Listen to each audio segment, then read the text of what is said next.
আসসালামু আলাইকুম।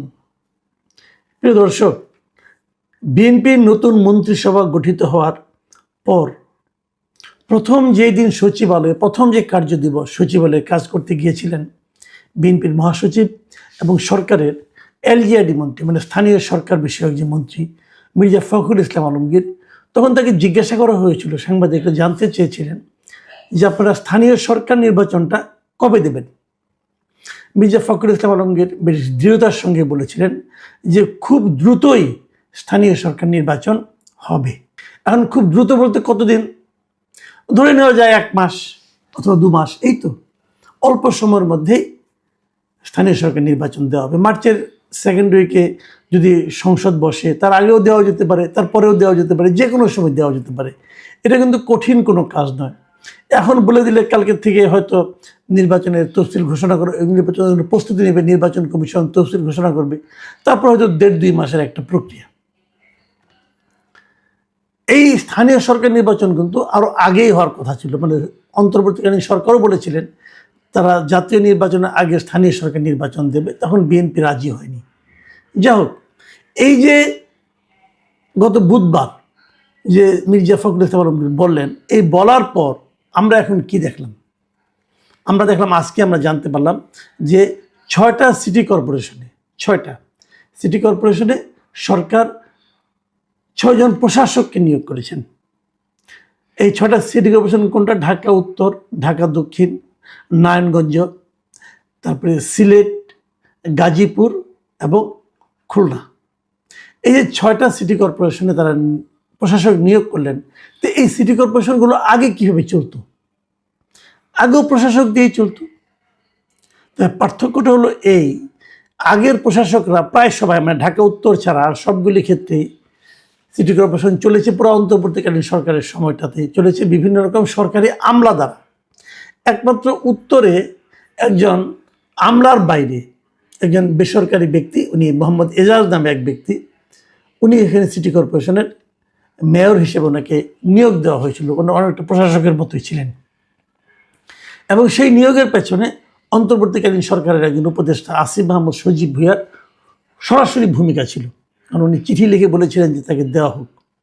তো সে নিয়োগ পাওয়ার পর কী অপকর্ম কুকর্ম করেছে, কি স্ক্যান্ডাল হয়েছে, তার অনেকে আপনারা জানেন। এর মধ্যে তার নামে দুদকে মামলা হয়েছে এবং এই ভদ্রলোক যাতে দেশ ত্যাগ করতে না পারেন তার উপর নিষেধাজ্ঞাও জারি করা হয়েছে। তো এই হলো অবস্থা। তারপরে ওনার বিদায়ের পর তারপরে সরকার আরেকজন, মানে আপনার অতিরিক্ত সচিবকে সেখানে উপদেষ্টা হিসেবে নিয়োগ দিয়েছেন। তারপরে সবগুলোতে প্রশাসক হিসেবে নিয়োগ আছে, কাজ করছে।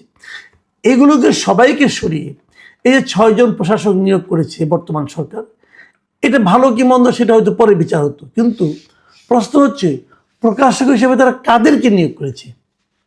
প্রশাসক চেঞ্জ হতে পারত, কোনো প্রবলেম নাই, কিন্তু যাদেরকে তারা নিয়োগ দিল চেঞ্জ করে, তাদের নিয়ে আপত্তিটা তাদের ব্যক্তিগত চারিত্রিক কারণে নয়, আপত্তি হলো তাদের গোষ্ঠীগত চরিত্রে।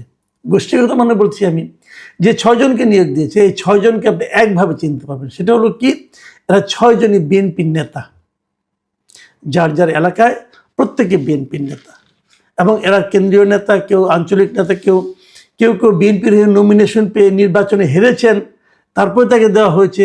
আবার কেউ তাকে নমিনেশন দেওয়া হয়নি, তখন তাকে হয়তো পুরস্কার হিসেবে এটা ধরিয়ে দেওয়া হয়েছে। কাজটা কি ভালো হলো? এটা নিয়ে কোনো ব্যাখ্যার দরকার নেই। আমার বিবেচনা এটা একটা ভয়ঙ্কর খারাপ কাজ হয়েছে। একটা খুবই খারাপ উদাহরণ বিএনপি এই নিয়োগগুলির মাধ্যমে তৈরি করল। দেখুন, আমি তার আগে বলে নেই কারা কারা এখানে হয়েছে। ঢাকা দক্ষিণ সিটি কর্পোরেশনে এখানে আব্দুল সালাম সাহেবকে দেওয়া হয়েছে। আব্দুল সালাম সাহেব বিএনপির প্রবীণ নেতা। উনি অনেক আগে, একসময় এই যখন অবিভক্ত যখন সিটি কর্পোরেশন ছিল, তখন এটা সম্ভবত এরশাদের আমলে, তখন উনি এই সিটি কর্পোরেশনের ডেপুটি মেয়র ছিলেন, অনেক আগে। কিন্তু তার মানে আজকের থেকে প্রায় আপনার 30-40 বছর আগের কথা বলছি আমি। উনি এখানকার ডেপুটি মেয়র ছিলেন। তার মানে উনি এই পদের জন্য যে যোগ্য ব্যক্তি, কোনো সন্দেহ নাই। এবার উনি যখন মনোনয়ন না পেলেন, তখন আমি একটু চিন্তা করলাম, তো ওনার মতো সিনিয়র লিডারকে মনোনয়ন দেওয়া হলো না কেন? পরে শুনলাম যে না, ওনাকে ঢাকা দক্ষিণের মেয়র বানানো হবে, এই জন্যই তাকে মনোনয়ন দেওয়া হয়নি। তো মেয়র বানানো হবে কিভাবে? মেয়র বানানোর জন্য তাকে ইলেকশন করতে হবে। ইলেকশন করলে কে দাঁড়াবে না দাঁড়াবে এটা তো আমরা জানি না, হয়তো ইলেকশনের জন্য অপেক্ষা করতে পারছিলেন না, দিয়ে দিলেন মেয়র হিসেবে নির্বাচন, তার প্রশাসক হিসেবে নিয়োগ করে দিলেন, মানে উনি ভার্চুয়ালি মেয়রের মতোই কাজ করবেন। আচ্ছা ফাইন। তারপরে আমরা ঢাকা উত্তরের কথা বলি। ঢাকা উত্তরে নতুন প্রশাসক নিয়োগ করা হয়েছে মিস্টার শফিকুল ইসলাম খানকে। এই শফিকুল ইসলাম খানকে উনি হলেন গিয়ে এই যে মিরপুরের একাংশ কাফুল, কাজীপাড়া, শেওড়াপাড়া এই এলাকাটা নিয়ে যে সংসদীয় এলাকা ছিল ঢাকা 15, এই এলাকায় তিনি বিএনপির পদপ্রার্থী ছিলেন। এখানে উনি নির্বাচনে হেরে গেছেন জামায়াতের আমির ডক্টর শফিকুর রহমানের কাছে। সম্ভবত এই পরাজয়ের সান্ত্বনা হিসেবে ওনাকে ঢাকা উত্তরের নতুন প্রশাসক হিসেবে নিয়োগ দেওয়া হয়েছে। এর আগে উনি যুবদলের কেন্দ্রীয় কমিটির সহসভাপতি ছিলেন। তাছাড়া তিনি ঢাকা মহানগর উত্তর যুবদলের সদস্য সচিবও ছিলেন। শফিকুল ইসলাম খান কেমন লোক কী সমাচার সেটা ব্যাপার না, ব্যাপারটা হলো উনি মেয়র কাজের জন্য, মানে মেয়র হিসেবে প্রশাসক হিসেবে কাজ করার জন্য ওনার কোনো অভিজ্ঞতা নাই, এবং উনি বিএনপির নেতা একজন। আচ্ছা, খুলনা সিটি কর্পোরেশনে সেখানেও দেওয়া হয়েছে একজন হারু পার্টির কাছে, বিএনপির খুব প্রবীণ নেতা, অনেক দিন ধরে বিএনপি আগলে রেখেছেন মিস্টার নজরুল ইসলাম মঞ্জু।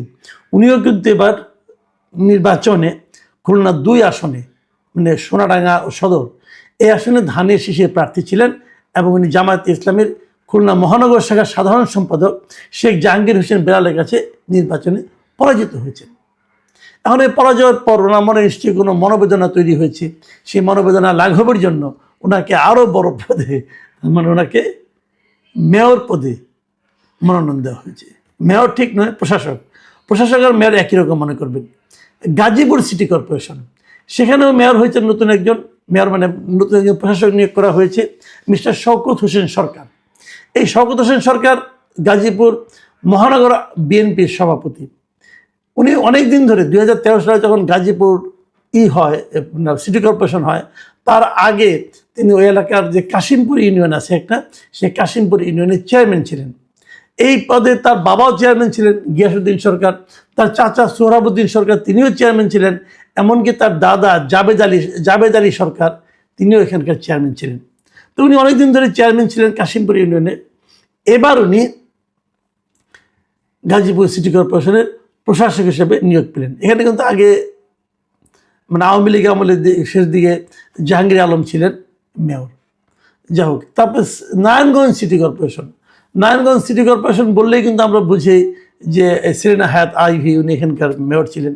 এই সেরেনা হায়াত আইভির কাছে 2016 সালে যে নির্বাচনটা হয়, সেই নির্বাচনে এখানে মেয়র বিএনপির হয়ে প্রার্থী ছিলেন সাখাওয়াত হোসেন খান, এবং তখন তিনি 78,900 ভোটে হেরে গেছিলেন। সেই হারা লোকটাকে এবার নারায়ণগঞ্জের মেয়র হিসেবে মনোনয়ন দেওয়া হয়েছে। মেয়র হিসেবে তো নয়, মেয়র হয় না আপনারা, এটা হলো প্রশাসক হিসেবে নিয়োগ দেওয়া হয়েছে।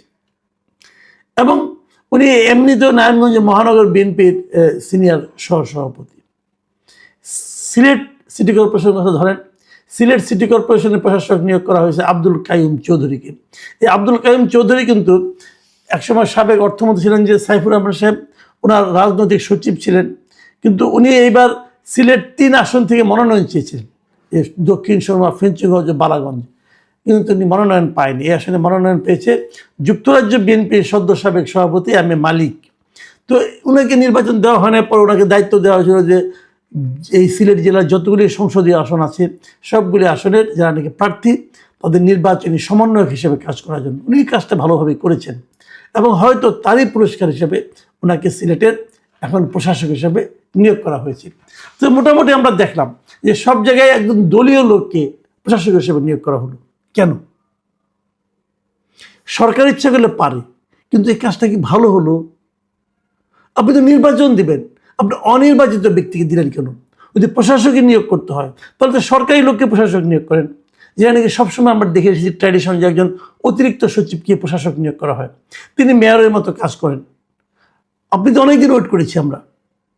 আর আপনি যাকে দিলেন তিনিও তো আগামী যখন নির্বাচন হবে তখন তো নির্বাচনে অংশ নেবেন, সেই নির্বাচনে উনি হারতেও পারেন। ধরা যাক হাইপোথেটিক্যালি আপনি নির্বাচন দিলেন, সবাই জিততে পারলো না, কেউ না কেউ হেরে গেল।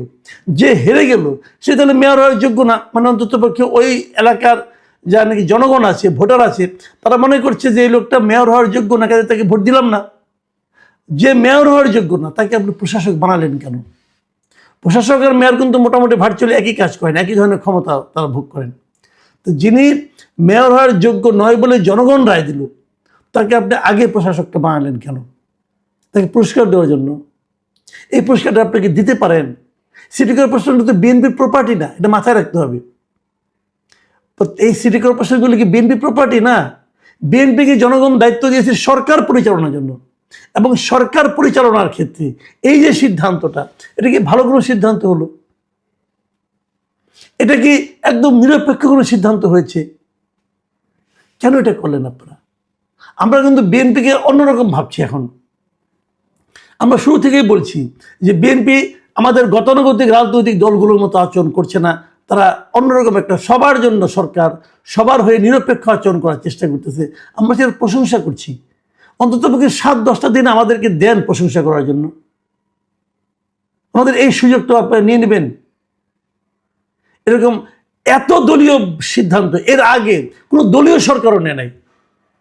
এর আগে কোনো সরকার এরকমভাবে সিদ্ধান্ত নেয় নাই। আওয়ামী লীগ আমলে দেখি নাই যে এইভাবে 6-7টা সিটি কর্পোরেশনে নিজের দলের লোককে প্রশাসক বানাই দিতে দেখিনি এর আগে। এবার দেখলাম। তাহলে বিএনপি কি আওয়ামী লীগের সঙ্গে কম্পিটিশনের নামছে? যে দলীয়করণ কাহাকে বলে, কত প্রকার কি কি আসর দেখাই দেয় নাকি? এটা কি মানে এটা তো আপনার প্রপার্টি না রে ভাই, এটা তো মাথায় রাখতে হবে। তো আপনি এটা কি কি করতেছেন আপনারা? ফখরুল ইসলাম আলমগীর সাহেব, ওনাকে আমি খুবই সেন্সিবল লোক মনে করতাম। মাঝখানে ওনার এলাকায় আওয়ামী লীগের লোকজনদের কী কী বলছেন যে এখানকার সবার মামলা তুলে নেওয়া হবে, এগুলো দেখে একটু মনটা খারাপ হয়েছিল যে বুড়া হয়েছেন, বয়স হয়েছে, এলোমেলো আচরণ কেন করছেন? ওনার এই আচরণটা তো আমার কাছে আরো ভয়ঙ্কর লাগতেছে। আমরা তো এই আচরণ আপনাদের কাছ থেকে প্রত্যাশা করি না। প্রিয় দর্শক, আমি আশা করব এ ধরনের আচরণ করার থেকে বিএনপি বিরত থাকবেন এবং যত দ্রুত সম্ভব নির্বাচন দিয়ে দিন। আপনারা মাত্রই এত ল্যান্ডস্লাইড একটা ভিক্টরি পেয়েছেন, তো ওখানে আপনাদের আত্মবিশ্বাস নাই কেন?